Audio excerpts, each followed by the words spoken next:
Hi అండి, ఇవాళ మనం టేస్టీ అవకాడో టోస్ట్ ఎలా చేసుకోవాలో చూద్దాం. First of all ripe and avocado తీసుకోండి. లోపల అస్సలు బ్లాక్నెస్ ఉండకుండా ఉండాలి. అండ్ ఇది మరీ మెత్తగా అయినా కూడా కష్టం. ఫస్ట్ ఆఫ్ ఆల్ ఆ సీడ్ని తీసేసి ఉన్న పల్ప్ అంతా స్పూన్తో ఇలా తీసుకుంటే మీకు కొంచెం కూడా వేస్ట్ అవ్వకుండా వస్తుంది.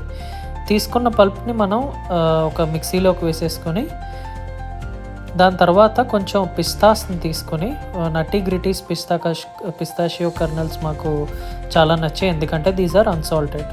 కొంచెం తగినంత ఉప్పు వేసుకొని కొంచెం ఆలివ్ ఆయిల్ వేసుకోవాలండి. ఆలివ్ ఆయిల్ వేసుకుంటే కొంచెం పేస్ట్ లాగా బాగా వస్తుంది ఇన్స్టెడ్ ఆఫ్ గట్టిగా ఉండకుండా. This is the final pulp. ఇప్పుడు మనం బ్రెడ్ని వేడి చేసుకుందాం. బ్రిక్ ఓవెన్ నుంచి ఒరిజినల్ సోర్డో బ్రెడ్ చాలా బాగుంటుందండి వితౌట్ మైదా. దాన్ని రెండు వైపులా చాలా క్రంచీగా వేయించుకుంటే టేస్ట్ మాత్రం అదిరిపోతుందండి. సో ఇలా మేము వేయించుకున్నాం. ఇంకా క్రిస్పీ కావాలనుకుంటే ఇంకా వేయించుకోవచ్చు, బట్ మాకు ఈ లెవెల్ ఆఫ్ క్రిస్పీనెస్ చాలు. ఆ మిక్సీలోంచి తీసిన పేస్ట్ని రెండు బ్రెడ్స్ మీద ఈవెన్గా స్ప్రెడ్ చేసుకోవాలి. ఇది మనం ఆలివ్ ఆయిల్ వేసుకుంటేనే ఇంత నీట్గా స్ప్రెడ్ అవుతుంది. ఆలివ్ ఆయిల్ బదులు మీరు వెజిటేబుల్ ఆయిల్ కూడా వేరేది వేసుకోవచ్చు. టొమాటోస్ పెట్టుకుని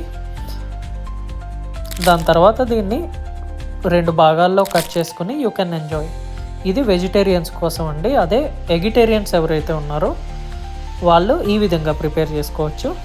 ఫస్ట్ దీన్ని స్ప్రెడ్ చేసుకున్నాక కొంచెం ఆనియన్స్ అండ్ టొమాటోతో గార్నిష్ చేసుకోండి. టొమాటోస్ ఈ విధంగా కూడా కట్ చేసుకోవచ్చు.